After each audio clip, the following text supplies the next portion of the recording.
Hello everyone, welcome you all. We had started drug house management. In previous lecture, we had seen the site for the selections of drugstore, then acquisition of premises and the layout of a drugstore. So, with the view of this chapter is that after completing your after completing your D Farm or B Farm, the students in future will going to start their own medical stores, means retail medical store, then wholesale store, wholesale drug store. So for starting it, what are the requirements should be there, what the license required should be there, then documents to be submitted for gaining the licenses, then how to purchase the goods, then how to select the suppliers, then the methods involved in that is the how to arrange your stock in your pharmacy. So students should have knowledge about all these things. So this chapter is included in your syllabus. There are so many opportunities after completing your D Farm or B Farm. Okay, so the students should know all that how site should be selected, then at location, means in like previous lecture we had seen small town, big cities, that how to choose the location, then the factors for select which affecting for the selection site for selections of the site of drugstore. Then we had seen the layout of drugstores and general means objectives of layout design and general requirements, that is the as per schedule N. If you had uh, if you had listened the yesterday's lecture of our pharmaceutical jurisprudence, in that we had started the schedules. So in that schedule N I had explained yesterday. So in that schedule N is stands for the facilities necessary for the efficient running of the pharmacy. So in that schedule N, what all this height, then area for the selections, then furnitures about racks, then washable surfaces, then apparatus, books, general provisions that are given in the schedule N. So that layout means modern drugstore should fulfill all minimum requirements as laid down in the schedule N of D&C Act, D&C rules 1945. We will quickly revise what we had studied in previous lecture. We had studied a definition of drug house management, then ruler, where to start, whether if you want to start in rural area or in big cities. If you are having limited finance, then you can start in the rural area, and if you are ready to invest more, if you are rich and if you are having enough capital, then you can start your store in the big cities. These are the advantages and disadvantages to start in small town. Then these are the disadvantages for opening drugstore in a big city, that is much more investment, higher municipal taxes, then competitors are exist, higher wages to the employees, then parking problem. Then we had seen the factors that should be considered while selecting a site for drugstore: availability of finance, then business locality, thickly populated residential area, developing area, hospitals, flow of traffic, parking, drugstore, then near to hotel. Then this question is asked you in exam. Okay, how will you select ideal site of drugstore in urban as well as the rural area? Then we had seen acquisition of premises, that is if you are taking in on rent, then legal agreement is required. Then we had seen layout of drug design, that is objectives of the layout design and general requirement of that pharmacy. Okay, that is racks, location, furniture, then outer front, floors and walls, lighting. Then we had seen this layout of drugstore. So draw this layout in your notebook. This is asked you in exam. Then today we will see legal aspects of a drugstore. So if you want to open a drugstore, then these are the some legal requirements which have to be fulfilled while opening any drugstore also or a wholesale drugstore also. Means जर तुम्हाला काय करायचं आहे retail ड्रगस्टोअर किंवा wholesale ड्रगस्टोअर start करायचं आहे, so त्याच्यासाठी minimum legal criterias काय आहेत, लीगल रिक्वायरमेंट्स म्हणजे आपण बोलतो ना कायदेशीर बाबी काय असतात, सो कोणत्या कायदेशीर बाबींची पूर्तता करावी लागते ते आपल्याला बघायचं आहे. So in that first is the minimum qualification. Minimum qualification किती लागतं जर तुम्हाला ड्रगस्टोअर चालू करायचं असेल तर. See, it is essential that a person who is interested to start a retail drugstore must be registered pharmacist with the state pharmacy council. जर retail drug store चालू करायचं असेल तर तो पर्सन रजिस्टर्ड फार्मासिस्ट असला पाहिजे.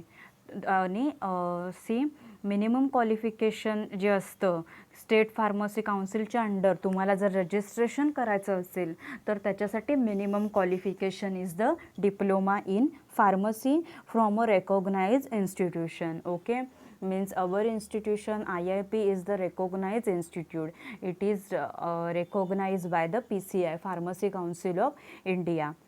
So from that institute you should take your education, you should complete your diploma in pharmacy and then you can register under the state pharmacy council. So state pharmacy council for our Maharashtra state, it is located at Mulund in Mumbai. So तिथे तुम्ही जाऊन तिथे काय करायचं असतं तर registration करायचं असतं. नेसेसरी डॉक्युमेंट्स असतात. तुमचं SY कंप्लीट झाल्यावरती सगळे जे डॉक्युमेंट्स असतात ती घेऊन तुम्ही कुठे जायचं असतं, मुलुंडला जायचं असतं. तिथे फॉर्म भरायचा असतो, डॉक्युमेंट्स सबमिट करायचे असतात तिथे आणि मग नंतर विदिन 1 मंथ तुमचा जो पोस्टल ॲड्रेस असेल, होम ॲड्रेस जो तुम्ही तिथे दिलेला असेल त्याच्यावरती ते पोस्टने येतं तुमचं लायसन असतं ते. ओके, देन सी हा फर्स्ट क्रायटेरिया झाला for starting retail drug store. Then the minimum qualification for starting a wholesale drug store is matriculation. Matriculation means what? 10th pass. Okay, matriculation with 4 years experience in selling of drugs in a chemist shop on salary basis. Wholesale drug स्टोअरसाठी minimum qualification काय आहे तर matriculation आणि 4 years experience कशामध्ये असला पाहिजे, ड्रग्सच्या सेलिंगमध्ये केमिस्ट शॉपमध्ये on salary basis. Okay, salary बेसिसवरती त्या पर्सनने केमिस्ट शॉपमध्ये काम केलेलं असलं पाहिजे 4 yearsसाठी आणि that should be matric pass, 10th pass असला पाहिजे. और or diploma in pharmacy and also being registered as a pharmacist. और काय आहे, that person should be a diploma in pharmacy or that should be a registered pharmacist under state pharmacy council. State फार्मसीच्या काउन्सिलच्या under तो registered pharmacist असला पाहिजे.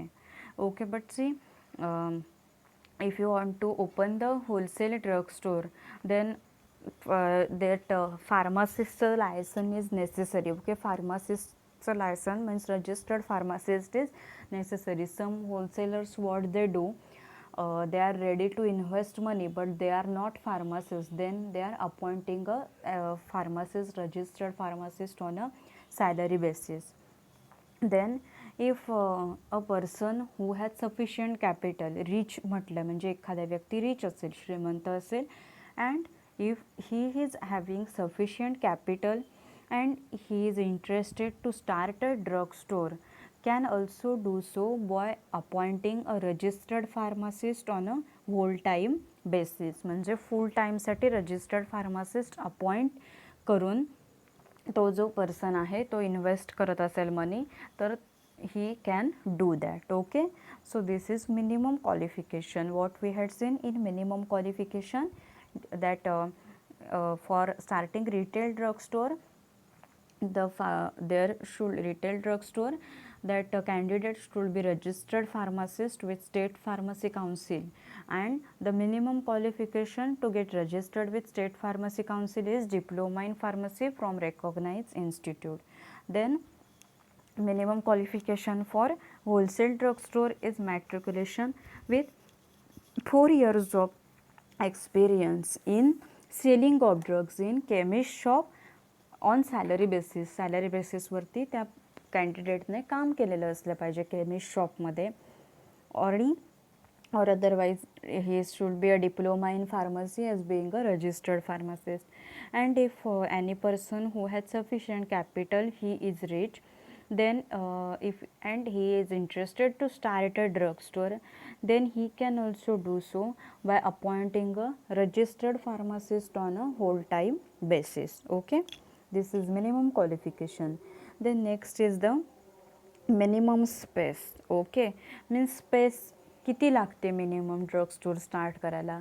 If you had listen the yesterday's our lecture, okay, our pharmaceutical jurisprudence lecture, in that I had explained schedule N. So schedule N, it states for all the necessary requirements for the requirements facilities for efficient running of pharmacy. There also I explained this point, that is the minimum space. Okay, so for starting a retail drugstore, okay, new retail drugstore, that minimum means desirable area to open new retail drugstore is 10 square meter. Okay, 10 square meter. And similarly minimum area required to open a new wholesale drugstore is a 10 square meter.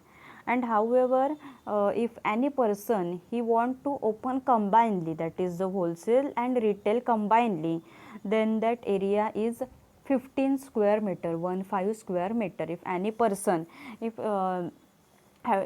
he want to open a new combined wholesale and retail drugstore, then its area is the 15 square meter. Okay, this is minimum space is required.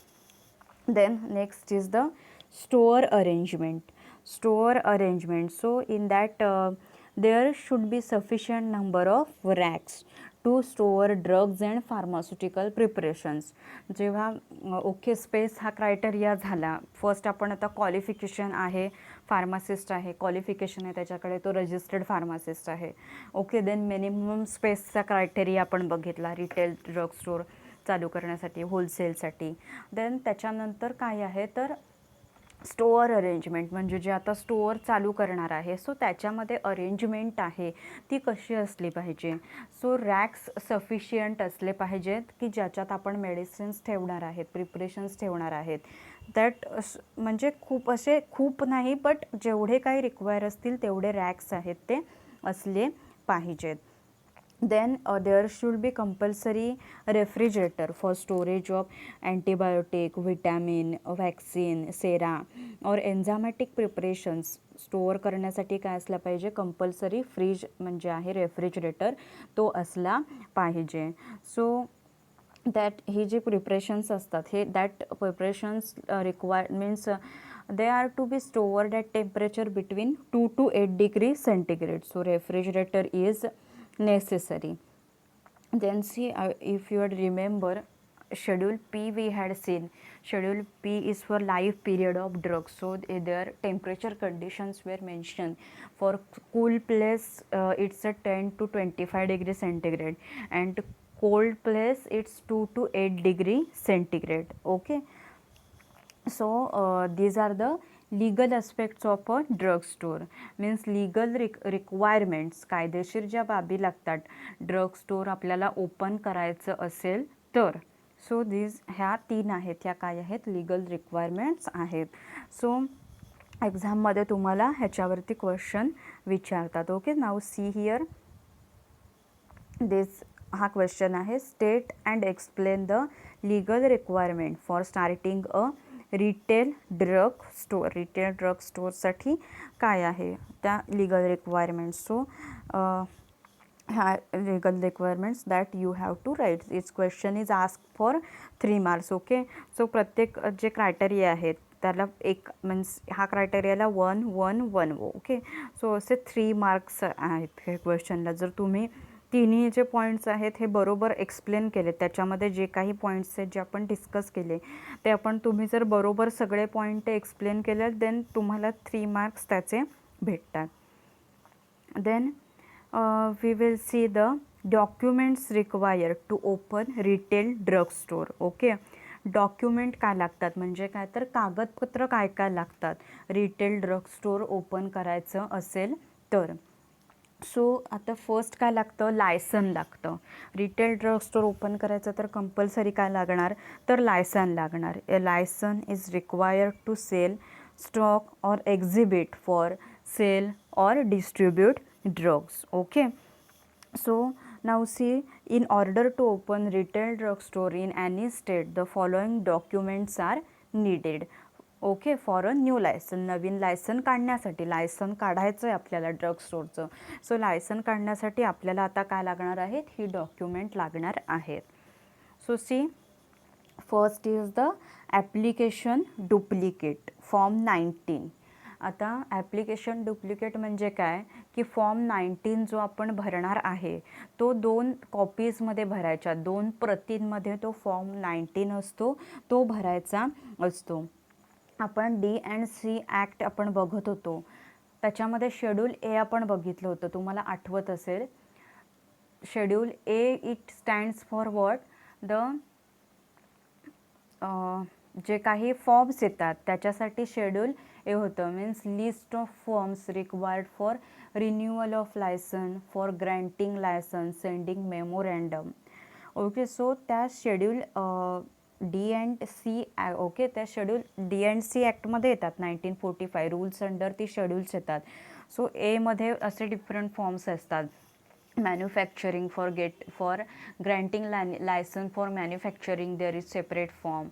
Then for granting license for import, export, distribution, the separate forms are provided there. Okay, so you have to fill up the form 19 in 2 copies.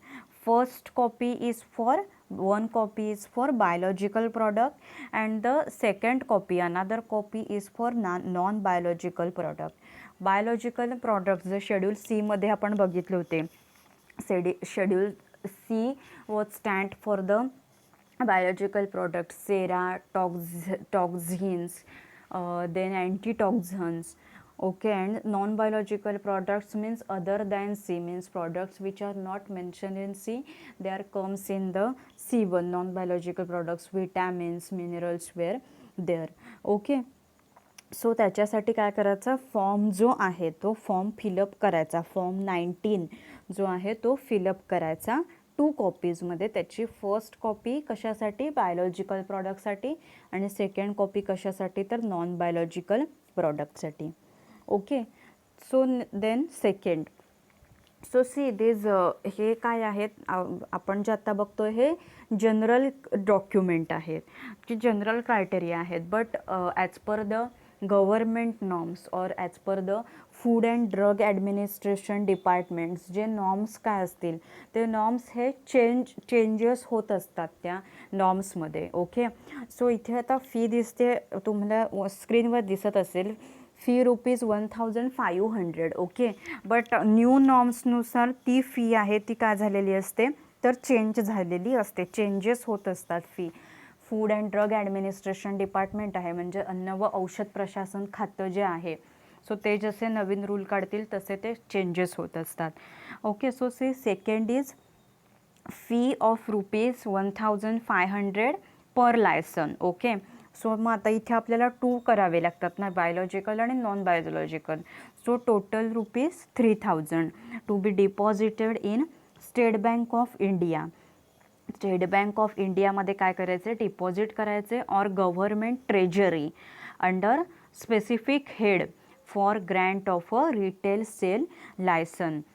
म्हणजे काय, under specific head जे इथे म्हटलं आहे म्हणजे food and drug administration department आहे की जे काय करतं, ग्रँट देतं रिटेल सेल लायसनला. ग्रँट देतं म्हणजे काय, तर मान्यता देतं रिटेल सेल लायसनला. सो त्यांचं जे काही ऑथराइज बँकेमध्ये अकाउंट असेल तर त्याच्यामध्ये कॅश आहे ती डिपॉझिट करायची असते. और draft facility is also available. त्यांचं जे means food and drug administration department, so त्यांचा जो काही अकाउंट नंबर असेल सो त्याच्यामध्ये त्यांच्या नावाने डिमांड ड्राफ्ट जो असतो DD सुद्धा काढला जातो आणि ती जी अमाऊंट आहे ती त्यांच्या अकाउंटमध्ये जमा होते. Okay, so this is second is fee, regarding the fee. Then third is the third criteria C, an attested copy. Attested copy म्हणजे काय, तर that copy is true copy of original document. आता तुम्ही 10th और ॲडमिशनसाठी किंवा 10th नंतर किंवा 12th नंतर ॲडमिशनसाठी ट्रू कॉपी केलेली असेल, जे विशेष कार्यकारी अधिकारी असतात ओके, त्यांना ऑथॉरिटी दिलेली असते, ते स्टॅम्प मारतात तुमच्या डॉक्युमेंटवर. तुम्ही त्यांच्याकडे गेलात की तुमची ओरिजिनल डॉक्युमेंट आणि तुम्ही त्याची जी काही झेरॉक्स डॉक्युमेंट नेलेली असतील तर ते क्रॉस चेक करतात ती, आणि चेक करून झाल्यानंतर ते काय करतात तर स्टॅम्प मारतात त्याच्यावरती. सो दॅट इज म्हणजे त्यांनी मग ते काय समजलं जातं की ही ओरिजिनल कॉपी, ही ट्रू कॉपी आहे, ही ओरिजिनल कॉपीसारखीच ट्रू कॉपी आहे असं ते समजलं जातं. Okay, so an attested copy of diploma in pharmacy from any institution recognise by PCI. Okay, attested copy कसली, डिप्लोमा इन फार्मसी ज्या तुम्ही इन्स्टिट्यूशनमधून केलेला असेल, सो ती इन्स्टिट्यूट काय असते तर PCI रेकॉग्नाइज असते, त्याची काय असली पाहिजे ते एक कॉपी असली पाहिजे. सो तुम्ही डिप्लोमा इन फार्मसी तिथून पासआउट झालात, सो त्याच्यामध्ये तुमचं लिव्हिंग सर्टिफिकेट येऊ शकतं किंवा तुमचं जे मार्कलिस्ट आहे ते येऊ शकतं. ती इन्स्टिट्यूट काय असली पाहिजे की ज्या इन्स्टिट्यूटमधून तुम्ही डिप्लोमा इन फार्मसी केलेलं आहे ती institute that recognized by PCI, pharmacy council of India. So our institute IIP is recognized by the BCI. Then see, next is the attested copy of registration certificate by state council. State council आहे ते तुम्हाला registration certificate देतं, म्हणजे तुमचं जे licence असतं ते जे तुम्ही SYD फार्म कंप्लीट केल्यानंतर तुम्ही पास झालात SYD फार्म, त्याच्यानंतर तुम्हाला मार्कशीट्स भेटतं, तुमचा रिझल्ट भेटतो. ते भेटल्यानंतर तुम्ही मुलुंडला जाऊन तिथे काय करायचं असतं, डॉक्युमेंट्स तुमची जी सांगितली असतील ओके, जे कॉलेजमधून तुम्हाला सांगितले जातात की तुम्हाला लायसन्ससाठी ही डॉक्युमेंट्स लागतात. सो ती डॉक्युमेंट्स घेऊन तुम्ही मुलुंडमध्ये जायचं ओके, आणि तिथे जाऊन तो फॉर्म फिलअप करायचा, सगळे डिटेल्स तुमचे काय फिलअप करायचे, पोस्टल ॲड्रेस तिथे फिलअप करायचा, देन युअर फोटोज तिथे सबमिट करायचे, आणि ओरिजिनल डॉक्युमेंट्ससुद्धा घेऊन जायचे असतात आणि अटेस्टेड कॉपीज असतात त्यासुद्धा घेऊन जायच्या असतात. ओके, तिथले जे ऑथॉरिटी असते ते चेक करतात, क्रॉस चेक करतात तुमची ओरिजिनल आणि अटेस्टेड कॉपी. ओरिजिनल डॉक्युमेंट्स तुम्हाला ते परत देतात आणि अटेस्टेड कॉपी ज्या असतात त्या त्यांच्या स्वतःकडे ठेवून घेतात ते.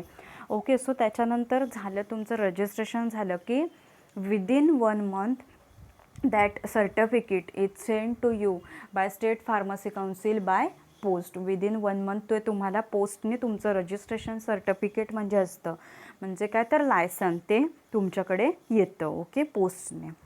Then see, next is attested copy of SSC म्हणजे 10thचं तुमचं मार्कलिस्ट असतं ते.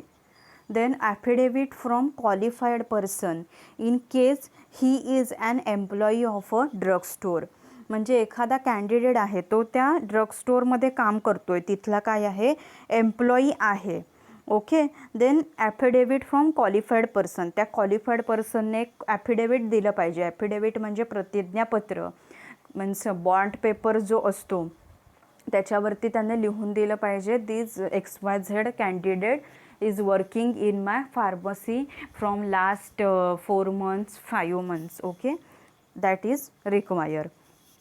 ओके, सो काय आपण पहिले काय डॉक्युमेंट बघितले, ॲप्लिकेशन फॉर्म, देन फी बघितलं, नंतर अटेस्टेड कॉपी कसली of diploma in pharmacy from any institution which is recognized by PCI, ज्या इन्स्टिट्यूशनमधून डिप्लोमा इन फार्मसी तुम्ही कंप्लीट केलेलं आहे. सो तिथलं तुमचं लिव्हिंग सर्टिफिकेट असू शकतं, मार्कलिस्ट असतं. ओके, सो त्याची attested copy. Then attested copy of your registration certificate, then attested copy of matriculation certificate म्हणजे SSC certificate, and affidavit from qualified person if he is an employee of drugstore. Then next is the fourth one is the affidavit on non-judicial stamp paper. Okay, affidavit प्रतिज्ञापत्र. Non judicial stamp paper म्हणजे काय, तर न्यायालयीन मुद्रांक कागद असतो तो, की ज्याच्यावरती आपली जी राजमुद्रा आहे त्याचं साईन असतं. तुम्ही बॉन्ड पेपर जर कधी बघितला असेल, बॉन्ड असतो तो करारपत्र जसं बोलतात त्याला, तर ते non judicial stamp paper duly attested bye a first class magistrate. First class magistrate म्हणजे काय, तर प्रथम श्रेणी दंडाधिकारी, त्यांना फर्स्ट क्लास मॅजिस्ट्रेट असं बोलतात. So by each partner in case of partnership concern, म्हणजे समजा 4 पार्टनर्स एकत्र आलेत आणि त्यांनी रिटेल ड्रग स्टोअर चालू केलं आहे. ओके, सो त्या टाईमला काय लागतं, Wien in case of partnership, okay, in case of partnership form an affidavit is required. Affidavit on what? Non-judicial stamp paper म्हणजे न्यायालयीन मुद्रांक कागदावरती, की दॅट ड्युली अटेस्टेड मीन्स त्याच्यावरती जे दंडाधिकारी आहेत, फर्स्ट क्लास मॅजिस्ट्रेट म्हणजे प्रथम श्रेणी दंडाधिकारी जे आहेत त्यांची साईन असली पाहिजे. आणि जे काही 4 पार्टनर्स 5 पार्टनर्स जे कोणी इन्व्हॉल्व आहेत त्याच्यामध्ये, सो त्यांची पण काय असलं पाहिजे, त्यांचीसुद्धा साईन असली पाहिजे. मीन्स त्याच्यावरती असलं पाहिजे की this XYZ medical, we are starting this XYZ medicals and we 4 persons are there involved as a partner, we are the partners. Okay, so त्याच्यावर दंडाधिकाऱ्यांची सुद्धा साईन असली पाहिजे आणि जे कोणी 4 पार्टनर्स आहेत त्यांचीसुद्धा साईन असली पाहिजे. हे कशामध्ये, in case of partnership. But see when it's a sole proprietorship, then that proprietor himself, फक्त त्या प्रोप्रायटर जो कोणी आहे, प्रोप्रायटर इज देअर, सो त्याची साईन असली पाहिजे त्या पेपरवरती. ओके, आणि पार्टनरशिप असेल तेव्हा पार्टनरची साईन आणि फर्स्ट क्लास मॅजिस्ट्रेट आहेत त्यांची साईन असली पाहिजे. तसं ते ओके बनवलेलं तर काय पाहिजे, तर ॲफिडेविट पाहिजे, म्हणजे प्रतिज्ञापत्र जे आपण बोलतो ते त्या पेपरवरती, नॉन ज्युडिशियल स्टॅम्प पेपरवरती बनवलेलं असलं पाहिजे. Then next is what, a map of drug store. Okay, map of drug store that is duly signed by the proprietors or partners of the firm. Map लागतो ड्रग स्टोअरचा. जर partners जे असतील तर त्या पार्टनर्सनी त्या मॅपवरती साईन केलेल्या असल्या पाहिजेत. आणि प्रोप्रायटरने त्या मॅपवरती, म्हणजे मॅप जो असतो ड्रग स्टोअरचा मॅप, जसा आपण तो बघितला लेआउट, इथे काउंटर असणार, इथे हे रॅक्स असतील, इथे रेफ्रिजरेटर असेल. ओके, सो असा कच्चा मॅप आहे, means that map. So map of drug store that is sign by the proprietor, तो मॅप आहे तो लागतो.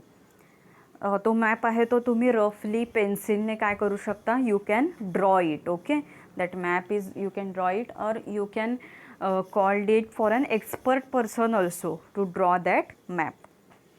Then next is the rent receipt in case of rented premises.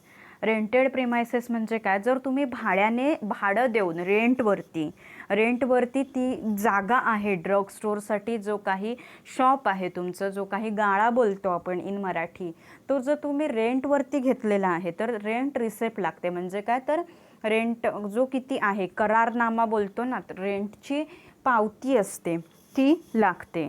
आणि सपोज ती जागा स्वतःची असेल, then that only affidavit that premises is owned by himself. ती जागा मीन्स त्या ओनरची असेल तर त्या ओनरने ॲफिडेविट केलेलं असलं पाहिजे की ही जागा आहे ती माझी स्वतःची आहे आणि त्याचं प्रूफ असलं पाहिजे की त्याच्या नावावरती ती जी काही जागा आहे ती असली पाहिजे.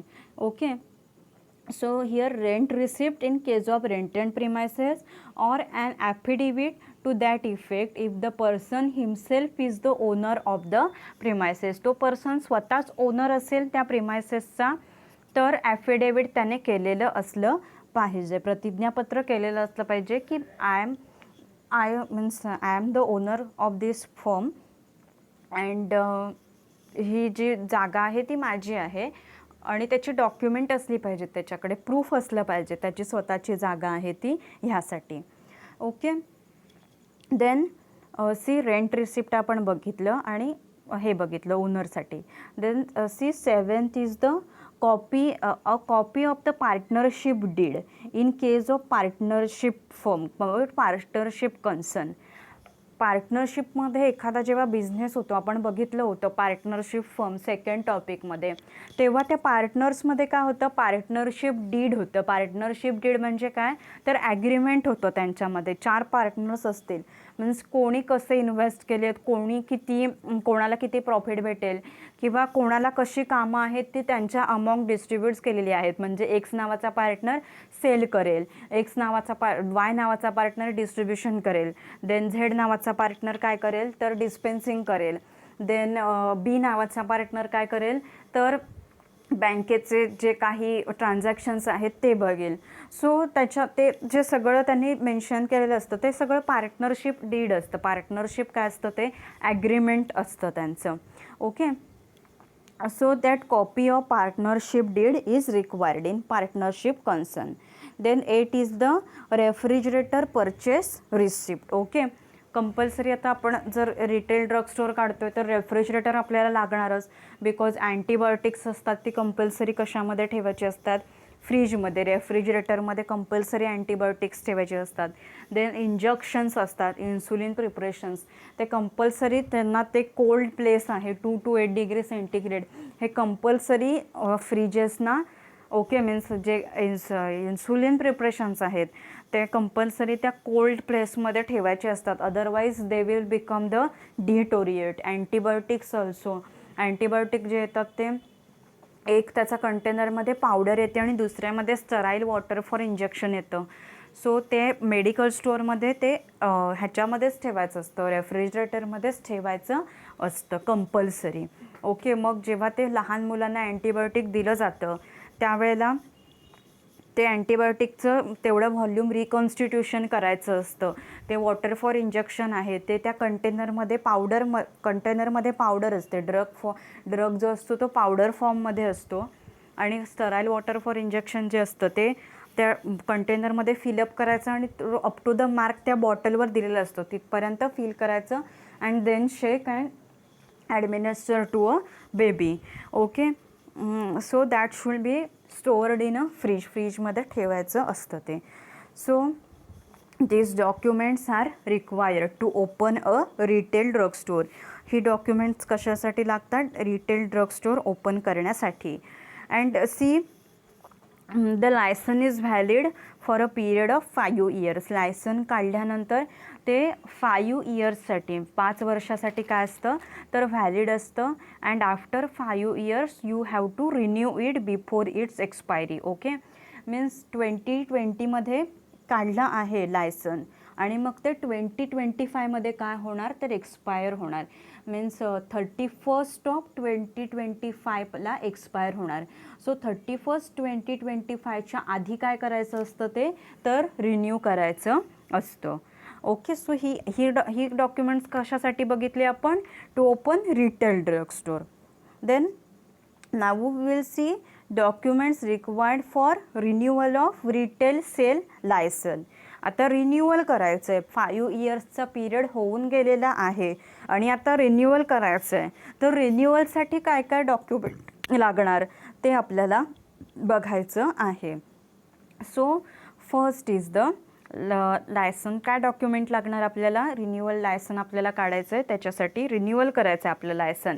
सो आपलं लायसन रिन्युअल करण्यासाठी काय डॉक्युमेंट लागणार. Then first is the application in duplicate on form 19 जसं means same as per the opening of means new licence means open drug store open करण्यासाठी जे लायसन्स लागतं ते same as per the this criteria is same as per the new लायसन्ससाठी criteria लागतो तोच आहे same.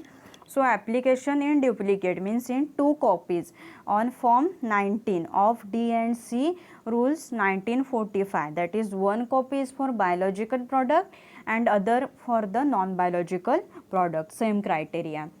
Then second is the a fee of rupees 1500 per license. So here total form 2 मध्ये करावे लागतो. So means biological product आणि non-biological product. So total rupees 3000 that should be deposited in the State Bank of India or government treasury.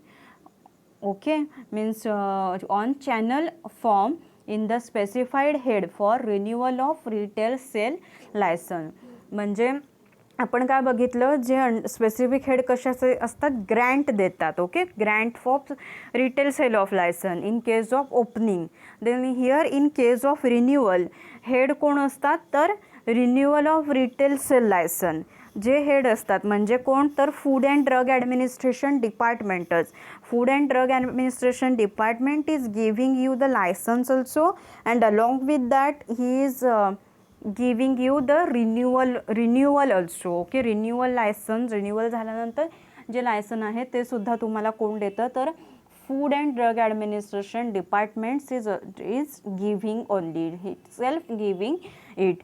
Okay, so for that you have to deposit the fee 1500 per license, means total 3000 because here are 2.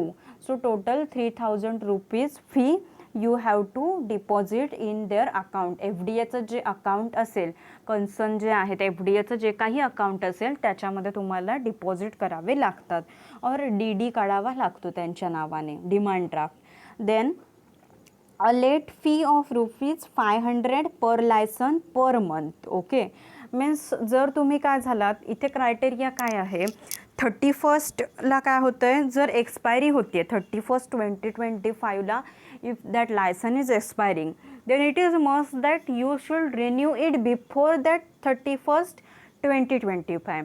But if you are delaying it, जर if you are doing it late, okay, डिसेंबरचं, okay, डिसेंबरला expiry आहे आणि तुम्ही renew जानेवारीमध्ये करताय और फेब्रुवारीमध्ये करताय, सो जेवढा month okay, see December expiry होती तर 1 मंथ नंतर तुम्ही काय करताय, रिन्युअल करताय, जानेवारीमध्ये करताय. सो पर मंथ एका महिन्याला एक महिना लेट केलं तुम्ही तर 5000. जर तुम्ही पुढे अजून गेला 2 मंथ हे केलं तर 1000 होणार.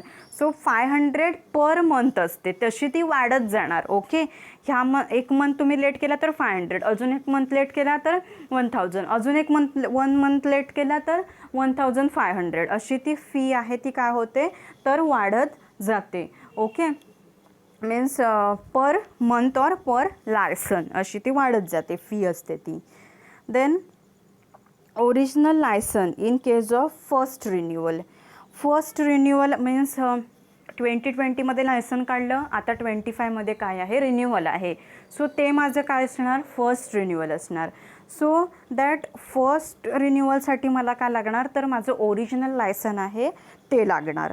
ओके, आणि नंतर जी आता 25 नंतर मग रिन्युअल कधी येणार, तर 2030मध्ये रिन्युअल येणार. सो 2030मध्ये जेव्हा मी रिन्यू करेल तेव्हा मी 25चं जे माझं काय आहे रिन्युअलचं सर्टिफिकेट आहे that is required, means original license in case of first renewal and latest renewal certificate in case of subsequent renewal. subsequent म्हणजे परतची जी काही रिन्युअल्स असतील, ओके, त्या परतच्या रिन्युअल्ससाठी काय लागेल, तर लेटेस्ट जे काही रिन्युअल सर्टिफिकेट असेल ते लागणार. Okay, then next is the affidavit to be given on non-judicial stamp paper by a partner if any. Okay, म्हणजे जसं आपण ह्याच्यामध्ये क्रायटेरिया बघितला, फॉर रिटेल ड्रग स्टोअरमध्ये जर पार्टनर्स असतील तर ॲफिडेविट तिथे लागतं करायला. So same here also, affidavit to be given on non judicial stamp paper that is duly attested by partner. म्हणजे ते जे काही ॲफिडेविट आहे, प्रतिज्ञापत्र, ओके, जे कशावरती दिलं जातं, नॉन ज्युडिशियल स्टॅम्प पेपर, न्यायालयीन मुद्रांक कागद जो असतो त्याच्यावरती ते दिलं जातं. ओके, सो ते पार्टनर्सनी काय केलं पाहिजे, त्याच्यावर पार्टनर्सची साईन्स असली पाहिजे. Means attested by partner if any, पार्टनर्सची साईन असली पाहिजे. Okay, and okay if any duly attested by oath commissioner, म्हणजे जे कोणी कमिशनर्स जे आहेत, जे अधिकारी आहेत, ओके, त्यांची सुद्धा साईन असली पाहिजे इन केस ऑफ रिन्युअल. आणि पार्टनर्सची सुद्धा काय असली पाहिजे, तर साईन असली पाहिजे. Okay, so these are the documents for renewal open, means renewal of the retail sale licence. So कोणते डॉक्युमेंट आहेत, फर्स्ट ते application in duplicate, okay, form 19 वरती. Then second is the fee total 3000. Then third is the late fee of ₹500 per license per month. Then fourth one is the original license in case of first renewal and latest renewal certificate in case of subsequent renewals. Then fifth is the affidavit to be given on non-judicial stamp paper, okay, by partner if any. जर partners असतील तर त्यांनी ते काय केलं पाहिजे, affidavit आहे ते केलं पाहिजे, त्याच्यावर दोघांची पण, पार्टनर्सची पण आणि ओथ कमिशनर आहेत त्यांची सुद्धा साईन असली पाहिजे. सो ही डॉक्युमेंट कशासाठी लागतात, रिटेल सेल लायसन आहे ते रिन्यू करण्यासाठी ही डॉक्युमेंट्स लागतात. पहिली आपण काय बघितलं, documents required to open retail drug store. Okay, so just we will quickly revise what we had studied today. We had studied the legal aspects of a drugstore, means legal requirement to be fulfilled for opening retail drugstore or a wholesale drugstore. Minimum qualification is mentioned here, minimum space and store arrangement. Then next we had seen the document required to open retail drugstore, that license means application form, then fee, attested copy of diploma in pharmacy from institution, then attested copy of registration certificate by state pharmacy council, then attested copy of SSC, affidavit from qualified person if in case he is an employee of that drugstore, of a drugstore, then affidavit on non-judicial stamp paper duly attested by a first class magistrate and by each partner in case of partnership concern and by the proprietor himself in case of a proprietorship. Then map of drugstore that is signed by proprietor or partners. Then if that premises is taken on rent, then rent receipt or the premises, if that premises is of that owner, means or an affidavit to that effect, if the person himself is the owner of the premises, then affidavit is required. Then copy of partnership deed in case of partnership concern and refrigerator purchase certificate, and that license is valid for 5 years. After 5 years you have to renew it before its expiry. Then these are the documents required for renewal open retail sale license. These are the application form, then fee, then late fee, original license in first renewal or latest renewal certificate in subsequent renewals, then affidavit on non-judicial stamp paper by partner that is duly attested by oath commissioner. Okay, so if you had any difficulty ह्या लेक्चरमध्ये काही समजलं नसेल, then ask me freely. Okay, now we will stop over here. Next lecture we will study documents required to open wholesale drug store. Okay, then we will stop over here. Thank you. Stay safe. Happy learning.